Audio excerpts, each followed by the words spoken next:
Assalamu alaikum, ladies and gentlemen, kamar yadda kuke gani ina tare da babban sheik, babban professor wanda ba sai na gabatar da shi ba. So kamar da wasu suka ga ina yawan jawabai akan kwakwalwa da kuma basira da yadda mutum zai samu shi ma irin wannan tagomashin irin na su sheik, professor masu kawo nambobi da ka da fejina na abubuwa da ka da hadda Qur'ani da hadda littattafai. So yau ga shi ma tare da sheik zai dan gaya mana wasu sirrika na kwakwalwa da basira ta yadda za mu yi amfani da shi, mu yi amfani da kwakwalwarmu domin cin nasarar rayuwa. Akramakallah, bismillah. Assalamu alaikum warahmatullahi wabarakatuh. Wa alaikum assalam.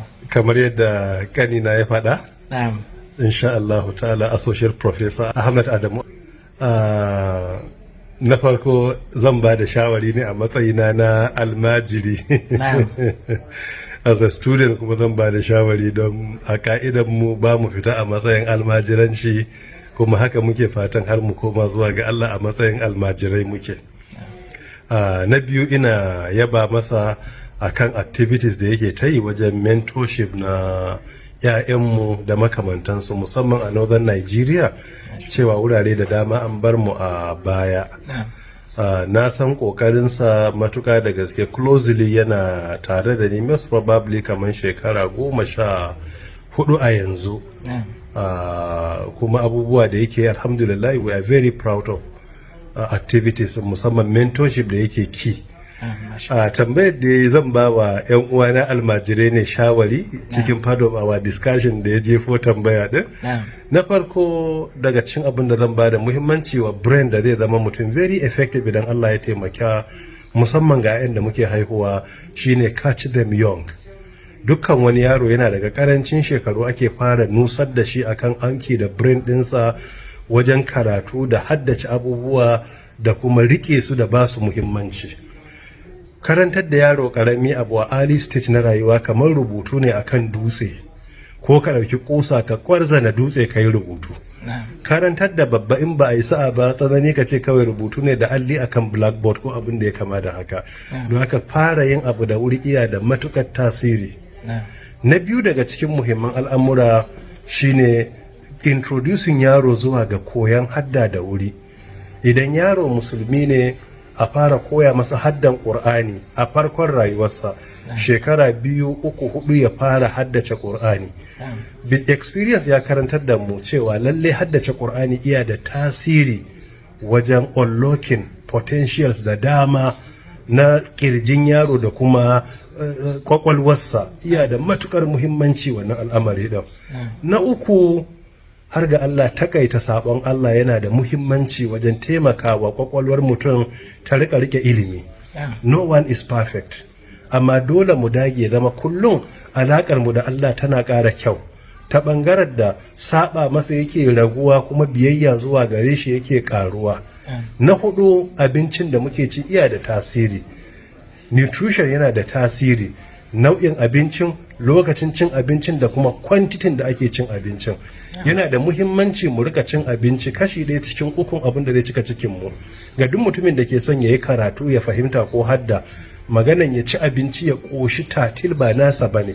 Sai a takaita ya zama 1/3 na ciki abinci, sai a sha ruwa, sauran sai a bar shi haka. Yana da matukar muhimmanci takaita abincin da ake ci, kuma a rika duba abinci ba kawai na naman saniya a ci ko a yi ta cin starch ba, suna da illa. In mutum na da zaɓi ya rika duba abubuwa da suka shafi ganye ko abin da ya kama da haka, shan abin da ya shafi zuma da makamantan suna da matukar muhimmanci. Na biyar, a wannan zamani tun da yakan zo da challenges kala-kala, muna kwanatar da cewa mu takaita activities online wa yara, saboda mafiya yawa idan suka je online din sun fi damuwa da kallace-kallace da wasa da cartoon da kallon wasu films da makamantansu. A takaita, ba za a hana yaro ba, amma a rika regulating waɗannan na'urorin a hannunsu. In awa ɗaya za a ba su, in 2 ne, in 3 ne, in 4 ne, o 5 ne, a dai duba lokacin da ya dace a bayar. Kada ya zama kullum haka za a ba su ba tare da an takaita ba. Yana da matukar muhimmanci. Na gaba na nawa kenan? Na 5 yanzu. Na 5, na 6 kenan ko? Za a shiga na 6 yanzu. Za a shiga na 6. To wannan kuma zan yi, ina jin kunya na faɗa, shine cewa time utilization management and prioritization. Daga ciki shine zama akwai enough time na hutawa a yi bacci. To wannan kamar ina wa'azi ne kan abin da ni na san ba haka nake ba, sai a yafe mini. Wannan shi ma yana da matukar muhimmanci, ya zama akwai time da jiki zai huta. Jiki ba karfe ba ne, ya zama akwai time yara za su huta, kuma za su huta a rika nisantar da su daga facilities na ICT din nan, ya zama suna away from them don samu bacci lafiyayye. Ko kai ne kake karatu, waɗannan al'amura din suna da matukar muhimmanci. Gaba na gaba kuma shine yawan mumarasa na challenging kai. Brain bai da limit. Hatta averagely brain ɗan adam yana kai 2.5 million gigabytes, wanda mafiya yawa waya mai babban capacity, waya da muke kira mai babban capacity, brain ɗinka ya fita sau 5,000. Brain ɗinka zai ɗauki abin da wayoyinmu masu manyan capacity ke ɗauka guda 5,000. To yaushe ka cika wayar ma?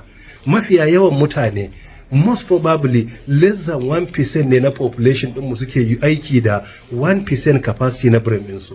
Less than 1% na population suke iya aiki, amma duk sauran empty ne kawai. So kula ga wannan, mu koyi pushin kanmu zuwa ga duk wani abin da za mu yi, kar mu ɗauka muna da limit, mu zama very optimistic. Wani abu za a ce maka ba zai yiwu ba, ka yi niyyar yi, Allah zai taimake ka, za ka ga ka yi shi. Akwai abubuwa da dama na karatu da za ka ɗauka ba zai yiwu ba, amma in ka zama very optimistic sai ka yi. So optimism is key, kuma mu rika pushin kanmu hada. Idan muka yi, za mu ga cewa lallai Allah ya mana baiwa da yawa a ƙirjinmu da ƙwaƙwalwarmu, amma ba mu sani ba sai bayan mun yi fushin kanmu muke ganewa. Jama'a da dama suna da ni'imomi da dama na ƙarfin hadda, na kaifin basira. Daga cikin muhimman ababe da zan ƙara shine complex problem solving da critical thinking. Mu rika ɗaukan manyan matsaloli mu da kamar tunanin yaya za a magance su. Yanzu kamar matsalar tsaro da ta dame mu a arewacin Najeriya, a Northwest misali, wallahi azim mai iya yiwa wani yana zaune a ƙauye, Allah masa baiwa da complex problem solving, sai ba da solution da za a yi aiki da shi a kawo ƙarshen abin, amma ba kowa bane a society. Wata wani ma ko primary school bai yi ba. So kar mu rika takaita tunanin kawai mu zama consumers. Duk wata girman matsala mu yi kokarin coming up with solution to it. Idan muna wannan kokarin, za ka ga Allah ya taimake mu cikin sauki, sai ga mun samu solution din. So yana da matukar muhimmanci complex problem solving, decision making. Ka dauki wata babbar matsala ka yi kokarin making decision a kanta. Critical thinking iya da muhimmanci. Long term thinking, mu rika ware lokaci akan matsala, awa 2 baka magana da kowa kana tunani, sai ka ga ya taimaka maka wajen fahimtar abu, wajen haddace shi da makamantansu. Gaskiya wannan dan kaɗan ne, tun da kanina ya tilasta ni sai na faɗa, shi yasa na faɗa. I do hope insha Allah karo na gaba on the same platform da kanina za mu sake gamuwa da ku insha Allah ta'ala, mu yi sharing experience da knowledge da skills insha Allah ta'ala, don mu amfanar da juna. And the secret of your genius, especially when your sharp memory, how you remember things, pages and books and speeches. Kanina babu damuwa insha Allah, ni dan almajiri ne, so almajiri will meet you once again insha Allah on another platform da kanina, idan Allah ya ba mu aran kwanaki insha Allah. I'll take that as part of your humility insha Allah ta'ala. Babu damuwa. To na gode sosai. Allah ya albarka. We are also very proud of you and what you have been doing for our younger ones. Keep it up please. Thank you so much. Well done.